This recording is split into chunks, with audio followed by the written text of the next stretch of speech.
कैसे कैसे? उसका पति बाहर रहता है। अच्छा एक बात बताइए कि छठ पर्व कौन कौन जानते हैं जी?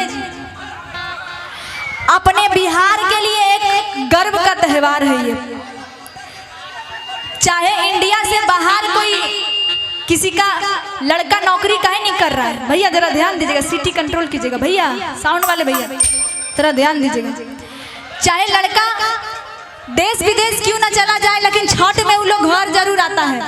तो इसी तरह एगो पत्नी अपना पति को फोन कर रही है, पति चल गया है मतलब काम करता है बाहर, तो कह रही है का देखिए गुस्सा के कि छठों में छुट्टी नहीं दे तो मालिकवा तो नौकरी से निकल जाई है, कि छठों में छुट्टी नहीं दे तो मालिकवा तो नौकरी से निकल जाई है, कि धोरी के रेल राजधानी बलवार मानी के दिन चलाई है, धोरी के रेल राजधानी बलवार मानी के दिन चलाई है, छठों में छुट्टी नहीं दे तो मालिक तो नौकरी से निकल जाई है, छठों में छुट्टी नहीं दे तो मालिक तो नौकरी से निकल जाई है। अच्छा अगर छठ में छुट्टी नहीं दिया तो नौकरी से निकलना चाहिए कि नहीं? पत्नी सही कर रही है ना? एक बार तनी को आप लोग खड़ा होकर डांस करेंगे तो मन लगेगा। हाँ बीच वाले पीछे वाले खड़े हो जाइए जल्दी, बच्चा लोग खड़े हो जाइए। हाँ खड़े हो जाइए, हरदी चढ़ाने। एक बार से बीच वाले बच्चे सब खड़े हो जाइए जोर से जल्दी। हाँ अब मिल के कहेंगे कि धोरी के रेल राजधानी बलवार मानी के दिन चलाई है, धोरी के रेल राजधानी बलवार मानी के दिन चलाई है, अरे छठों में छुट्टी नहीं दे तो मालिक तो नौकरी से निकल जाई हो, छठों में छुट्टी नहीं दे तो मालिक तो नौकरी से निकल जाई हो, अरे धोरी के रेल राजधानी बलवार मानी के दिन चलाई है, धोरी के रेल राजधानी बलवार मानी के दिन चलाई है। आहो क्या बात है।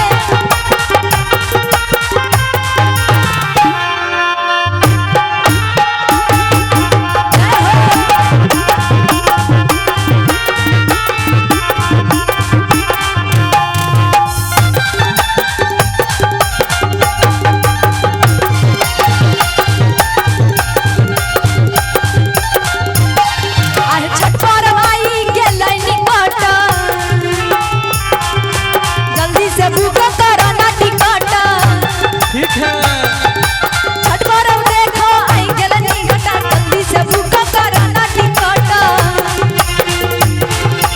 पैसा कौड़ी नहीं होगा तो टिकट जल्दी कराई दी हो, पैसा कौड़ी नहीं होगा टिकट जल्दी कराई दी। अच्छा अपने प्यार से पति जी को फोन करेंगे तो कैसे बोलेंगे? आजकल तो वीडियो कॉल का जमाना है।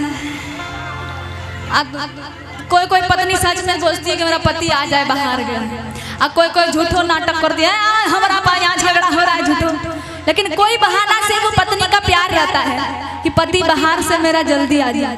अगर जो दूर रहते हैं ना तभी पता चलता है उसको। अच्छा प्यार से पत्नी कैसे बुलाती है? आप लोग की पत्नी ऐसे बुलाती है जी कि धोरी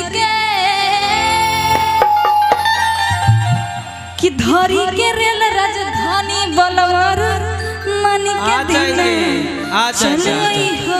आ रहे हैं जसीदी तक आ चुके हैं जसीदी। हाँ अब मिल के कहो कि धोरी के रेल राजधानी बलवार मानी के दिन चलाई है, धोरी के रेल राजधानी बलवार मानी के दिन चलाई है।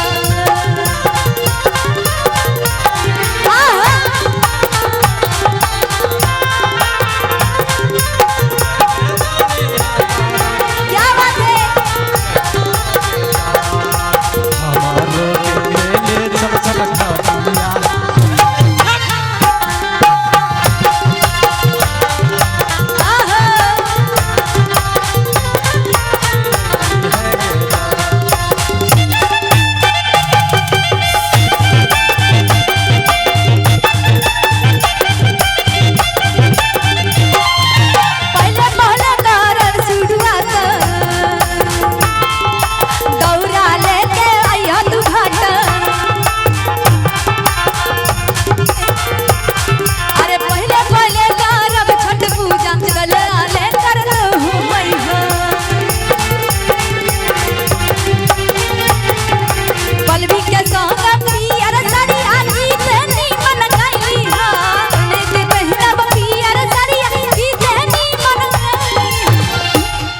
सड़िया। हाँ हाँ क्या कुछ चाहिए? एक हो ना?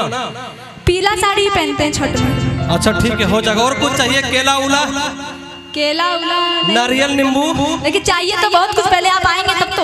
अच्छा आ रहे ना, बोले ना कि जसीडी क्रॉस की है ना भैया। जसीडी क्रॉस। अच्छा ट्रेन कैसे चलता है? ट्रेन सुना देंगे तो सब भाई भाग जाएगा ट्रेन से। अच्छा बताइए ना भाजी। ट्रेन हो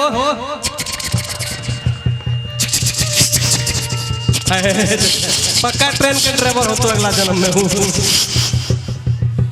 ये कौन ट्रेन बजाता है?